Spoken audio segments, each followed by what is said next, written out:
Sa pagtatapos ng araling ito, ikaw ay inaasahang: una, natutukoy ang pangungusap ayon sa gamit. Pangalawa, nakabubuo ng pangungusap ayon sa gamit. May 5 uri ng pangungusap ayon sa gamit. Pasalaysay.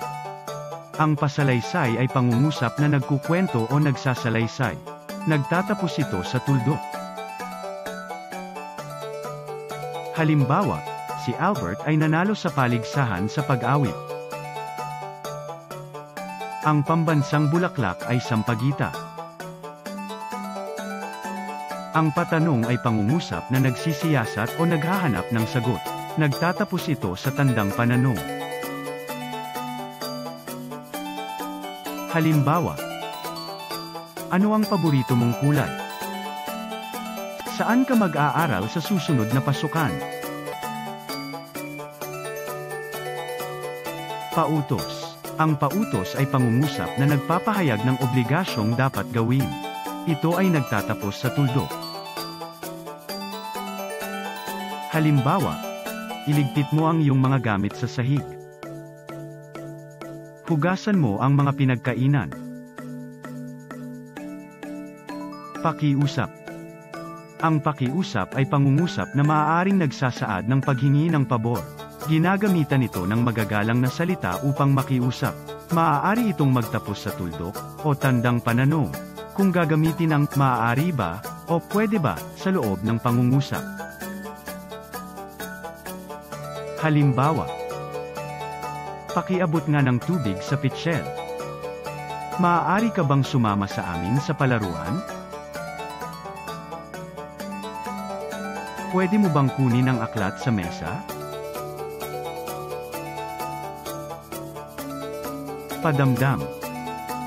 Ang padamdam ay pangungusap na nagsasaad ng matinding damdamin tulad ng tuwa, takot o pagkagulat. Nagtatapos ito sa tandang padamdam. Halimbawa, aray, masakit ang ulo ko. Bilis, ang kalsada ay binaha. Halina at subukin nating sagutin ang pagsasanay na ito. Tukuyin ang uri ng pangungusap ayon sa gamit. Piliin ang titik ng tamang sagot. Sino ang ating pambansang bayani?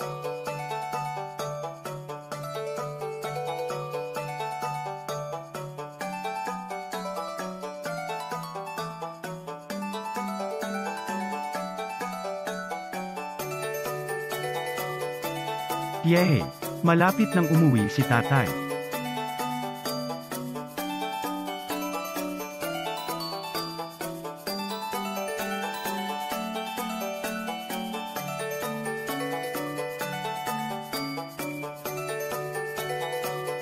Matataas ang nakuhang marka ni Jenny sa kanyang pagsusulit.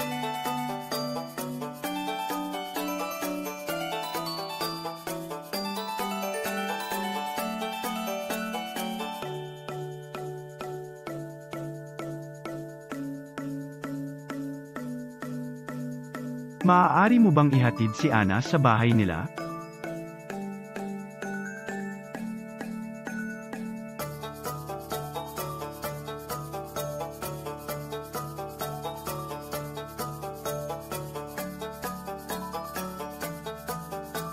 Ibalik mo ang sapatos sa lalagyan.